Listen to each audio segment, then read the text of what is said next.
My name is Felix Betancourt, and today I will be presenting a slideshow on the diversity issues that exist within the prosecution profession and how the system disproportionately negatively affects people of color. A prosecutor is a lawyer who conducts cases against a defendant in a criminal or civil court. The word prosecution was derived in France in the 1500s. Prosecutors are sworn into office after completing their law degree in courses which focus on public policy and criminal law. They complete an internship period, a bar exam, and once the bar exam is passed, at that point are able to practice law.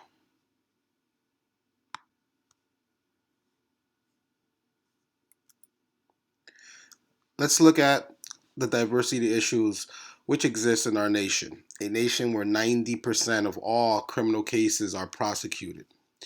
95% of elected prosecutors are white. 79% are white men. 3 in 5 have no black elected prosecutors. 3 in 5 states have no black elected prosecutors. 14 states have no elected prosecutors of color at all. Just 1% of elected prosecutors are minority women. All these numbers to me indicate why our U.S. judicial system has failed the American people. Looking a little deeper into this nation's crisis, with a predominantly white prosecution system, how are they trained to deal with such diversity? The U.S. locks up people at a higher rate than any other country.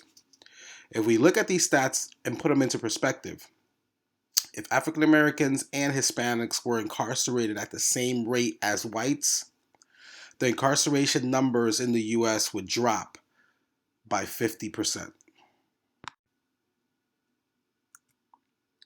How can prosecutors change the negative diversity trend that has existed in our nation for so long?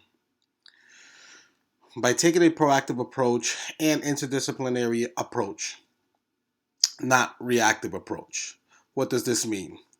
Prosecutors should be mandated to become more involved in the communities that they serve by working with law enforcement, teachers, pastors, and community leaders to help break the communication barriers between those in authority positions and the local communities. 2. Conducting fundraisers that would allow the creation of scholarships to law schools for inner city adolescents to enhance the diversity of minorities within the judicial system, um, particularly in the prosecution. And 3, creating inner city deterrence programs endorsed by prosecutors, such as sports, work study programs, dance classes, etc., to engage kids that would otherwise be tempted to engage in criminal activities. I leave you with a video that I found interesting that isn't often witnessed in our courts of law. A video that, although doesn't include a prosecutor directly, it illustrates the power of diversity within the courtroom. Yes. I love you. They wouldn't have brought you here if they didn't love you. You think I love you? Yes. I would be here, but you've been through a lot. But you too pretty to be sad. What kind of grades you make? Honor roll. Honor roll. Yes, ma'am. And what else did you do? Cheer and dance. You know what a little Juilliard? Sweetheart, I understand your brother died. And I know you hurt. But you can get over it. You can make it. You got to believe that, though, right? Yes. Focus on your dance and your cheerleading. You can make it. And I'm going to give you my phone number. You can call me when you want to talk, okay? Yes, ma'am. Anytime. Because, see, that is the side of you that I want to see. Because that's what we're going to work on. We're going to work on the good one that comes out.